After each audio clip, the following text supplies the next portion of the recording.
Hello crafters, this is Flavia and I'm glad you're here. Today I have many card examples to share with you that I created using leftover pieces of cardstock. Occasionally, I like to go over my cardstock scraps and put them to good use by cutting them into strips and using these cardstock strips to create background panels that I can use on my note cards. This is a great way of using up your scraps and not letting anything go to waste. I also like to use cardstock strips to decorate the flap of my envelopes to make them match the note cards that will go inside. And I will show you that at the end of the video. A few weeks ago, I released a time-lapse version of this video. However, after that, I got very sick with COVID and I am only now getting my voice and energy back, and that is why I'm releasing this one so late. I hope you still enjoy this video, even though it's not new, and feel inspired. I have actually made a few other videos in the past sharing card design ideas using cardstock strips, and I will have a link to those videos in the description box down below so you can check it out later. The difference between today's note cards and the other ones that I did in the past is that today we will only use wide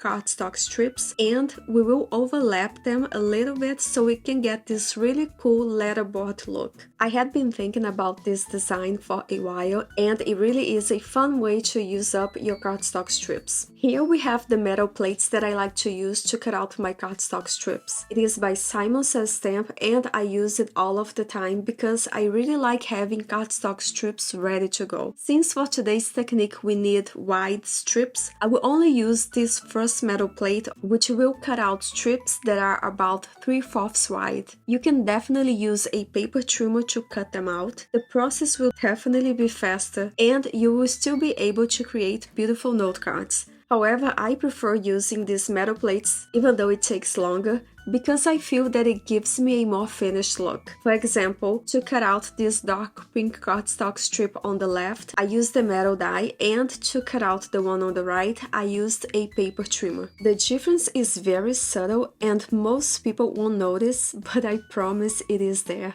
Since I used a metal die to cut out this dark pink cardstock, the metal plate gave it a rounded edge, and when we glue many cardstock strips like this one side to side, we get a shadow line in between the strips that I think is very nice. And since I used a paper trimmer to cut the light pink one, instead of a rounded edge, we get a more flat look. Again, the difference is very subtle, but I do think it is worth taking the extra time to die cut the cardstock strips if you happen to have metal plates like this. Before we begin, with these two note cards side to side, I want to show you the two completely different looks that we can get, even though I used cardstock strips with the same width. For the note card on the right, I overlapped the cardstock strips a little bit, and that is how I was able to create this letterboard look. And for the one on the left, I simply adhere the cardstock strips side to side without overlapping them. I also want to mention that the heavier the cardstock, the bigger shadow effect we get between the cardstock strips. And one more thing before we start creating, with these two note cards I want to show you a comparison between a note card made with cardstock strips that I cut out using a paper trimmer, which is this one on the left, versus when you use a metal die to cut them out, which is this one on the right.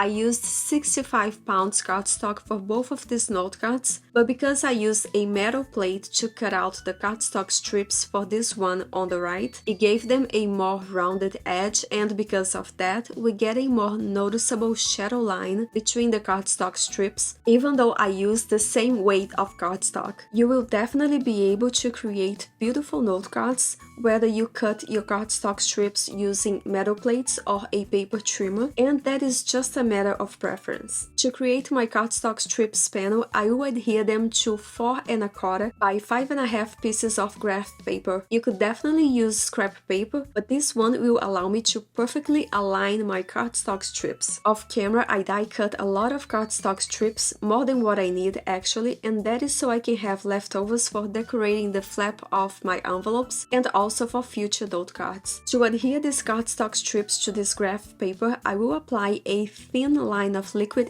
adhesive to one edge of the cardstock strips only, and I will overlap them in a way where only a quarter of the cardstock strip below shows. Another option, which is the one that I prefer because I feel that it is just faster, is to just go ahead and add a thin line of liquid adhesive directly to the graph paper following these lines. It is faster because I can do multiple lines of glue at once before adding the cardstock strips. I'm using the Bearly Art glue, which is a strong glue, and a little goes a long way with this one. For this panel, I chose different shades of pink, and once I'm done, I will trim off the excess with a pair of scissors. For the next panel, I chose different shades of blue, and I will continue to overlap the cardstock strips, but this time it will be on a diagonal. Because we have heavyweight cardstock overlapping, it can be challenging to trim them off. So be careful when trimming the excess off so you do not mess up your panels, and make sure that you're using a very sharp pair of scissors or paper trimmer. Most of these cardstock scraps are by Recollections, and if you're interested, I will have listed in the description box down below all of the products used in today's video. I ended up making about 10 note cards, and I will have many pictures over on my blog. You can also find that link in the description down below.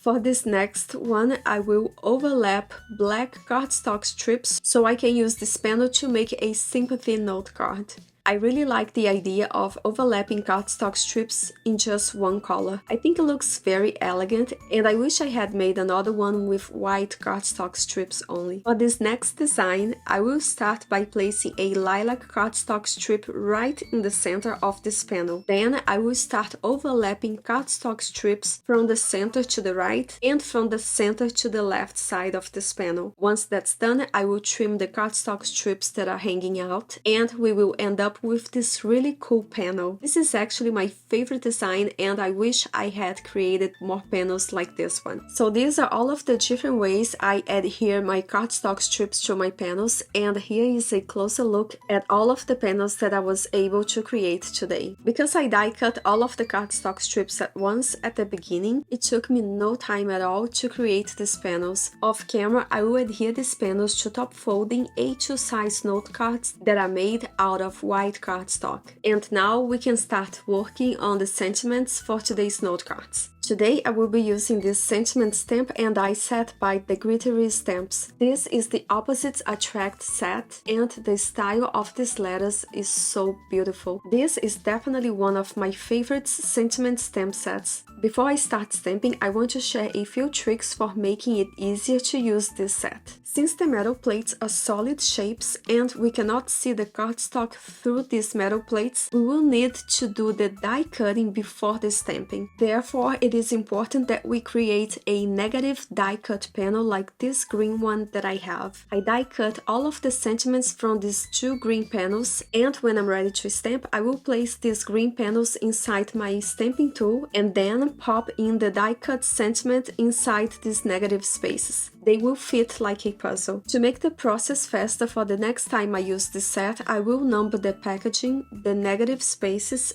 and the coordinating dies. So, using a red permanent marker, I will first number the small sentiments on the packaging. After that, I will add the corresponding number to the negative spaces on this green panel, and I will also add numbers to the back of each metal plate. This way, I will not have to waste my time the next time I use this set by trying to guess what metal plate goes with the sentiment that I want to use. In addition, I will also trace the shape of each metal plate on my magnetic sheet and then add the corresponding number inside.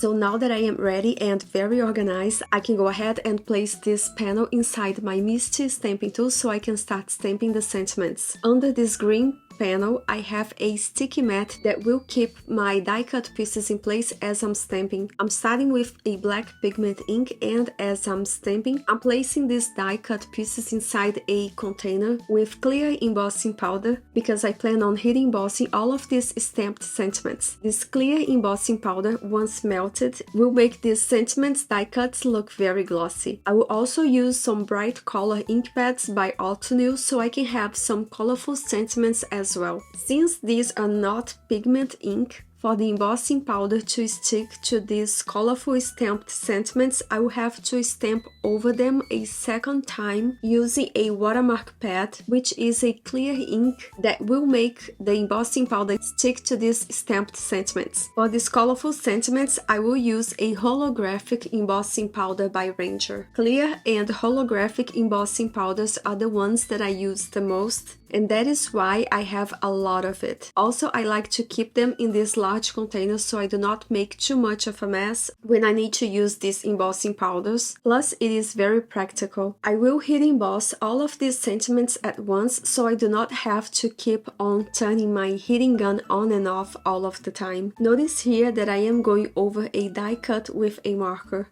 This is a watermark marker. It is perfect for covering up the sections where you did not heat emboss. After I finish, I noticed that part of this die cut did not get stamped with the watermark pad, and therefore the embossing powder did not stick to it. So with a watermark pen, I went over that small section, then added some embossing powder and heat set it again. This pen is very easy to use and a lifesaver. Since I like adding dimension to my die cuts, and because I have a lot of white cardstock scraps, I die cut extra pieces so I can stack them and make my sentiments stand out. If you do not like adding dimension to your note cards, you can definitely skip this step. Here we can see the different looks that we can get when we stack some die cut pieces like this pink hello versus when it is just one layer like this blue one. I think I stacked 4, maybe 5 die cut pieces and I made more than what I need so I can have some leftover sentiments for future note cards. After I finished stacking my die cut sentiments, I also die cut some cherry blossom branches from white cardstock using this die set by Memory Box. I will add these branches to all of today's note cards, but keep in mind that we can add any other elements such as sprigs, butterflies, and little critters depending on the occasion. For this blue one, I will add a sentiment on the right corner at the bottom. I like to position the die cut branches in different ways before gluing them to the sentiment die cut to help me decide the position I like better. I also like to first glue the branches to the back of my die cut sentiment and only then adhere it to my note card. But before I adhere the die cut sentiments to my note card, I will go over the white cherry blossom branches with a shimmer pen to make them very shimmery. I love adding sparkle to my note cards, and this pen is a great way of doing that. As a final touch, I will add blue flat back beads to the center of each flower. To pick up these tiny beads, I'm using a wax pencil, which is a great tool to have if you like adding embellishments to your projects. I will add flat back beads to the center of these flowers on all of today's note cards. I got these beads from Amazon. They come in a container with many different sizes of beads and there are many different colors available. Because these branches have 3 different sizes of flowers, I will be using 3 different sizes of beads. For this bright yellow and orange note card, I chose the sentiment Just a Note. And here is a closer look at these flowers to show you how shimmery they are after using that shimmer pen. As you can see, I already have the branches attached to the die cut sentiment, so I will go ahead and adhere it to the bottom left corner of this note card and add yellow beads this time. When adding embellishments to your note cards, make sure that you are using strong liquid adhesive so your note card doesn't start coming apart later. Also make sure that the liquid adhesive that you're using dries clear, just in case you happen to have some glue oozing out. For this second bright note card, I will place the die cut sentiment right in the center. For this one I chose the sentiment Thank You, and again I will play around with these die cut branches to help me decide what I like best and how I want to adhere them. When adding liquid adhesive to small or intricate die cut pieces like these branches, I find it very helpful to have a needle tip bottle because it allows you to have more control of how much glue you are applying. In general, I use the Barely Art glue, which is a great strong glue that dries clear, and you can also use it for adding embellishments. But since I have been using the Gina K Connect glue for a while and I really trust it, when it comes to adding embellishments, I usually switch to the Gina K Connect glue. Because I use these two types of glue a lot, I have transferred both of them to small needle tip bottles for better precision. I find that to be very helpful. Here we have my favorite panel. I chose a thank you sentiment that I will place right in the center of this front panel. And just like I did with the previous note cards, I will add a lot of sparkle using my Spectrum Noir shimmer pen and then add purple flat back beads to the center of each flower. I also created a matching envelope for all of these note cards using cardstock strips as well, and I will show you at the end of this video. For this last one, I'm using that black cardstock strips panel, and this will be a sympathy note card. This sentiment's from a stamp set by Simon Says Stamp named Sympathy Greeting Mix. I stamped this sentiment with black pigment ink and heat embossed it with holographic embossing powder. I will also add lots of those cherry blossom branches die cuts, and this time black flat back beads to the center of each flower. These are actually black holographic beads, and it is just stunning in person. So there you have it, lots of note cards created with leftover pieces of cardstock. Here are all of the note cards that I was able to create today. I used all of the panels that I made, including the ones made out of lightweight cardstock and the ones that have cardstock strips that I cut using a paper trimmer. I think they all look great. For some of these note cards, I also stamped a sentiment on the inside using that same stamp set that I showed you at the beginning of this video by the Gritty Stamps. I had a lot of fun creating these note cards, and I hope you enjoyed this video and felt inspired. Remember to visit my blog for pictures and more information on these note cards. And you can also find me on Instagram. If you have questions, feel free to leave it in the comments section down below. Thank you so much for spending this time with me and watching this video until the end. It means a lot to me. If you like this video, please give it a thumbs up and subscribe to my channel so you do not miss the next one. Have a wonderful day, take care, and happy crafting!